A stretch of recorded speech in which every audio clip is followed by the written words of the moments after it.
விழிப்புணர்வு வணக்கம். குருவாழ்க, குருவே துணை. உங்கள் உடலுக்கும் என் உடலுக்கும் வேண்டுமானால் ஜாதி இருக்கலாம், மதம் இருக்கலாம், மொழி இருக்கலாம். ஆனால் எனக்குள் இருக்கும் உயிருக்கும் உங்களுக்குள் இருக்கும் உயிருக்கு ஜாதியும் கிடையாது, மதமும் கிடையாது. இது அனைத்தும் ஒரே இடத்தில் இருந்தது வந்தது. அந்த அடிப்படையில் என் உயிர் சொந்தங்கள் நீங்கள் அனைவரும், உங்கள் அனைவரையும் சந்திப்பதில் உண்மையிலேயே மற்றற்ற மகிழ்ச்சி அடைகிறேன்.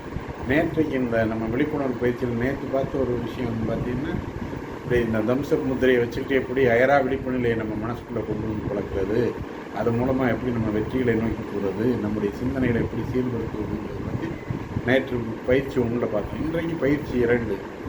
என்னதான் நம்ம பயிற்சி பண்ணாலும் இன்றைக்கி உடற்பயிற்சிங்கிறது மிக மிக முக்கியமான ஒரு விஷயம். இன்றைக்கி பார்த்திங்கன்னா மருத்துவத்தினுடைய செலவுகள் அதிகமாகிட்டே போயிட்டு, அந்த நேரத்தில் நம்ம உடற்பயிற்சி செய்து உடலை சரியாக வைத்து கொண்டால் மட்டுமே சிறப்பாக இருக்கும். இன்னும் பார்த்திங்கன்னா உடற்பயிற்சி செய்கிறதுக்கு அடிப்படையான காரணம் பார்த்திங்கன்னா நம்ம உடலுடைய சமன்பாடு, வாத பித்த கபம்னு சொல்லக்கூடிய அந்த 3ம் சமநிலையில் இருக்க வேண்டும். இதில் அருட்தந்தை வேதாத்திரி மகிழ்ச்சி சொன்ன அடிப்படையில் பார்த்திங்கன்னா ரத்த ஓட்டம், காற்றோட்டம், வெப்ப ஓட்டம் இந்த 3ம் சிறப்பாக அமைய வேண்டும் என்று அருட்தந்தை வேதாத்திரி அவர்கள் மகிழ்ச்சி அவர்கள் தெளிவாக கூறியிருக்கிறார். உண்மையிலே உடற்பயிற்சி உங்களுக்கு ஏதேனும் நல்ல உடற்பயிற்சி தெரிந்தால் நீங்கள் தாராளமாக செய்து கொண்டு வரலாம். இல்லையில் அருட்தந்தை வேதாத்திரி மகிழ்ச்சியில் அதுலேயே எளிய முறை உடற்பயிற்சியை செஞ்சுக்கிட்டே வந்தீங்கன்னா அதில் எல்லா விதமான எல்லா உறுப்புகளுக்குமான அற்புதமான உடற்பயிற்சி இருக்கிறது. பொதுவாக நமக்கு நோய் வராமல் இருக்கணும்னா உடலில் கழிவு தேக்கக்கூடாதுங்கிறது எல்லோரும் தெரிஞ்ச விஷயம்.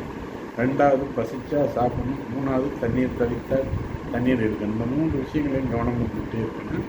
இதைகளை எடுத்துக்கிட்டே வரும்போது பார்த்திங்கன்னா நம்ம உடலுக்கு தேவையான உணவு விஷயங்கள் சிறப்பாக இருக்கும்.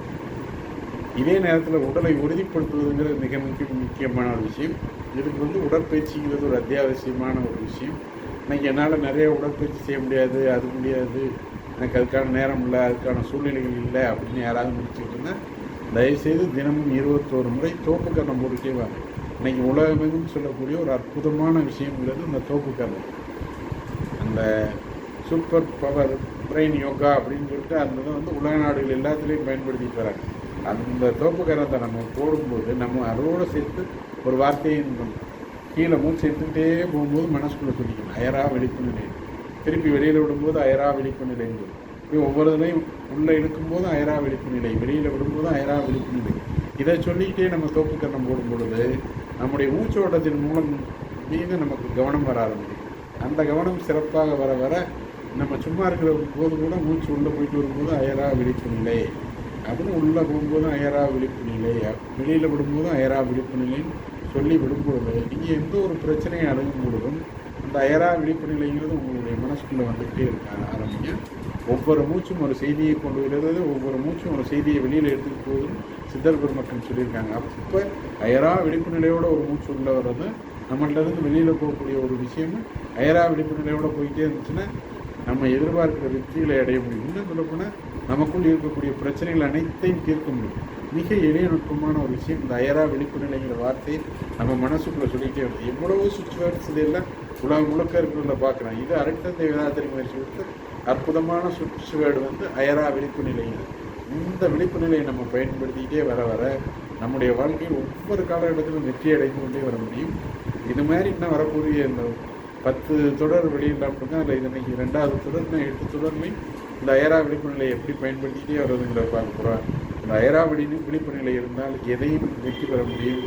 ஏற்கனவே இருக்கக்கூடிய பிரச்சனைகளை அணுக முடியும், பிரச்சனைகளை அணுகி வெற்றி பெற முடியும், பிரச்சனைகள் வராமல் தவிர்க்க முடியும். அனைத்திற்கும் இந்த அயரா விழிப்பு நிலைங்கிறது ஒரு அற்புதமான விஷயமாக பயன்படும் என்ற தகவலை பதிவிட்டு, இதை பார்த்த நீங்களும் உங்கள் அன்பு குடும்பமும் உடல் நலம், நீலாயுள், நிறை செல்வம், உயர் புகழ், மெஞ்ஞானம் பெற்று மேலோங்கி வாழ எல்லாம் வல்ல இறையர்களையும் குருவர்களையும் வேண்டுகிறேன்.